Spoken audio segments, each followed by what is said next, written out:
দর্শক বন্ধু দেখতেছি লুমান ভাই কি যেন লাগাচ্ছে রডের মাথায়। তো ভাই থেকে জিজ্ঞেস করবো আসলে ভাই এগুলি কি লাগাচ্ছে। এই লুমান ভাই এগুলি আসে এগুলো দেখাও, এগুলি কি লাগাচ্ছেন? এগুলো ভাই গ্রিপ করাইতেছি। গ্রিপ? এই গ্রিপ দিয়ে কি হয়? এগুলো গ্রিপ করাই দিয়ে কালকে টেনশন করবো।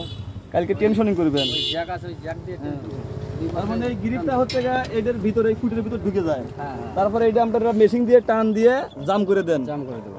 ও এই গ্রিপ দিয়েই কাজ হয় তাহলে? তার মানে এটা টেনশনিং করা হবে। দর্শক বন্ধু দেখতে পাচ্ছেন এটা হচ্ছে জ্যাক।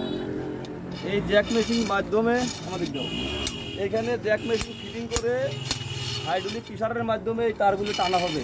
টানার পরে এই গ্রিপগুলো এইখানে লক করে দেওয়া হবে। তারপরে এই গাড়াটা হয়ে যাবে টেনশনিং। তারপরে গাড়াটা একদম ওকে, আর কোনো সমস্যা নেই। দেখতে পাচ্ছেন লাইট গ্রিপ পরানো হচ্ছে, কি সুন্দর করে লাইট গ্রিপ পরানো হচ্ছে।